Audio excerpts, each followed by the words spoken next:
Tempat boleh baru, suasana boleh baru, hidup harus lahir baru bersama Tuhan Yesus. Dan yang pasti Tuhan Yesus adalah satu-satunya juru selamat kita dan Tuhan kita untuk selama-lamanya. Selamat pagi Bapak Ibu Saudara, bertemu kembali di dalam sarapan makanan sesungguhnya bagi hati. Pada saat ini saya berada di kawasan Gunung Bromo, di mana ini merupakan daerah wisata yang merupakan tempat favorit bagi wisatawan domestik dan wisatawan mancanegara. Jadi Bapak Ibu Saudara yang masih belum mengunjungi tempat ini merupakan tempat rekomendasi buat Bapak Ibu Saudara. Dan di belakang saya ada beberapa mobil yang tangguh yang mengantarkan saya dan teman-teman mengelilingi lokasi wisata ini, yaitu mobil Jeep. Dan Bapak Ibu Saudara mungkin tahu bahwa mobil Jeep ini merupakan mobil yang tangguh, mobil yang mampu melibas segala medan yang berat seperti di lokasi berpasir ini. Dan Bapak Ibu Saudara tahu kita harus seperti mobil Jeep ini yang tangguh. Tapi bukan menjadi kendaraannya ya saudara-saudara.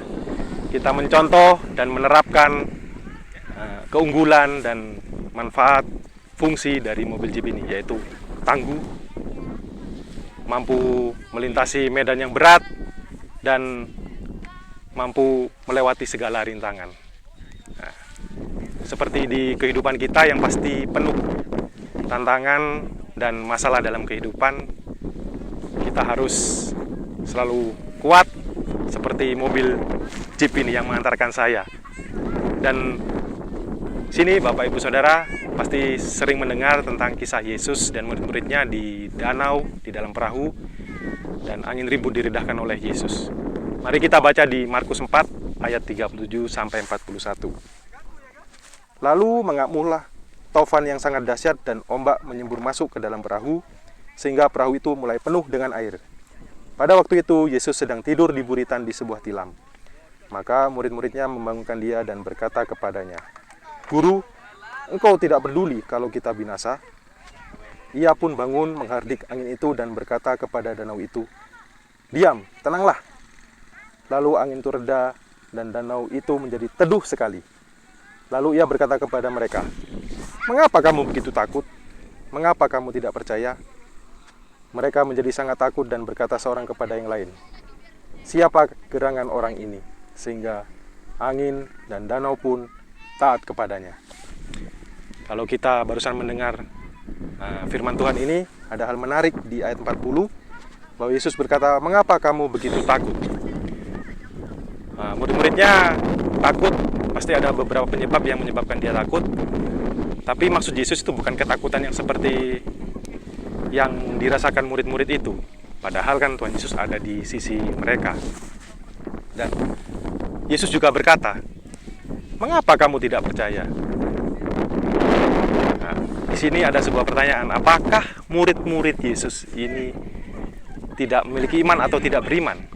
Tidak, saudara-saudara. Murid Yesus itu beriman dan dia percaya kepada Tuhan Yesus. Tetapi angin ribut yang begitu besar membuat ketakutan mereka melebihi iman mereka kepada Tuhan Yesus, sehingga mereka sangat ketakutan. Bukan tidak percaya kepada Tuhan Yesus, tapi ketakutan mereka melebihi kepercayaan kepada Tuhan Yesus, sehingga mereka sangat ketakutan. Nah, di sini kita sudah tidak perlu takut lagi, karena di ayat 39 merupakan bukti nyata bahwa Tuhan Yesus adalah juru selamat kita. Saya bacakan kembali, ia pun bangun menghardik angin itu dan berkata kepada danau itu, "Diam, tenanglah." Tuhan Yesus sanggup untuk mengalahkan masalah-masalah yang akan kita hadapi. Jadi, saudara-saudara, meskipun di ayat sebelumnya juga Yesus sedang tidur, di ayat 38, pada waktu itu Yesus sedang tidur di buritan di sebuah tilam. Bukan berarti Tuhan Yesus itu tidur, tetapi meskipun Tuhan Yesus tidur, hatinya tidak pernah tidur untuk selalu membimbing kita, mendampingi kita, dan selalu bersama kita setiap saat, setiap waktu.